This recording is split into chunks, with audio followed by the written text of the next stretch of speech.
एक भाई ने पूछा है रिटायरमेंट किस एज में लेनी चाहिए, 50 में, 55 में या 60 में, कौन सी एज सही रहेगी?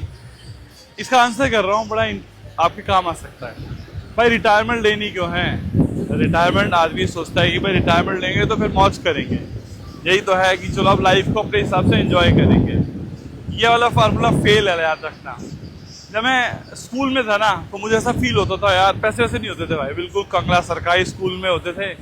5,000 रुपए की सैलरी पे मेरे फादर रिटायर हुए, तो मेरे मन में आता था कि यार एक बार जब पैसा आ जाएगा ना तब मजे करेंगे। अच्छा, स्कूल में क्या होता था, अपने पास टाइम होता था, पैसा पैसा नहीं होता था, एनर्जी होती थी। तो पैसा नहीं है, टाइम एनर्जी है, तो आदमी सोचता है कि यार एक बार, कि भाई एक बार जब पैसा आना शुरू होगा तब इंजॉय करेंगे। फिर मैं प्रोफेशनल लाइफ में घुस गया, प्रोफेशनल लाइफ में घुसा, कभी जॉब कभी बिजनेस, कुछ कुछ करता रहा। अब पैसा आ रहा है, एनर्जी पूरी है, अब टाइम नहीं है भाई साहब। अब पता चला ये टाइम में फंस गए, लगे हुए हैं जी कुछ कुछ 99 की रेस पे लग गए हैं। फिर दिमाग में आने लगे थॉट्स कि भाई रिटायरमेंट लेनी है, रिटायरमेंट लेनी है। अब रिटायरमेंट के लिए आदमी वेट करता है, वैसे मैंने वेट नहीं किया रिटायरमेंट का। ज्यादातर हिंदुस्तानी कहते हैं 55-60 में रिटायरमेंट लेंगे तब मजे करेंगे।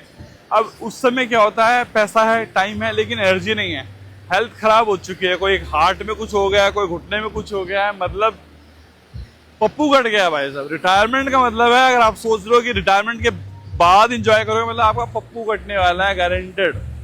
समझ गए? वो समडे लाइफ, किसी दिन फ्यूचर में वो आता ही नहीं है, किसी दिन नहीं आता वो। तो दादा दादी बन जाओगे, पोता पोती खिला रहे होगे, मतलब कोई ना कोई कलेश रहने वाला है। नया मॉडल समझा रहा हूँ, नया मॉडल ये है कि भैया आज ले लो मतलब इसी हफ्ते ले लो, इसी 15-20 दिन, महीने में ले लो, मिनी रिटायरमेंट ले लो। रिटायरमेंट एक आउटडेटेड कॉन्सेप्ट है। मिनी रिटायरमेंट का मतलब है आप काम कर रहे हो, काम करते करते बीच में ब्रेक ले लो, 2 दिन, 4 दिन, 10 दिन, जितने दिन का आप अफोर्ड कर सकते हो। और जब आपने ब्रेक लिया, आप कहीं मौज वॉज करो। जैसे मैं इस समय पता है, मैं कोरल आइलैंड पे हूँ, ये बीच के ऊपर घूम रहा हूँ। अरे भाई साहब, ये पानी जो है ना, एकदम स्विमिंग पूल से ज्यादा साफ पानी है। तो मिनी रिटायरमेंट ले ली और मौज मस्ती करी और घर आ गए, वापस लग गए काम धंधे में। हफ्ता 2-4 दिन का कोई फाइनेंशियल लॉस होता हो, कोई बिजनेस का लॉस होता हो, कोई सैलरी का लॉस होता हो जाए, बाहर में जाए वो पैसा, क्योंकि रिटायरमेंट तो हो ही नहीं पाएगी। तो मिनी रिटायरमेंट लेके मौज कर लो भाई साहब, एक। और दूसरा क्या है, हालांकि मौज करो, खत्म होगा टॉपिक।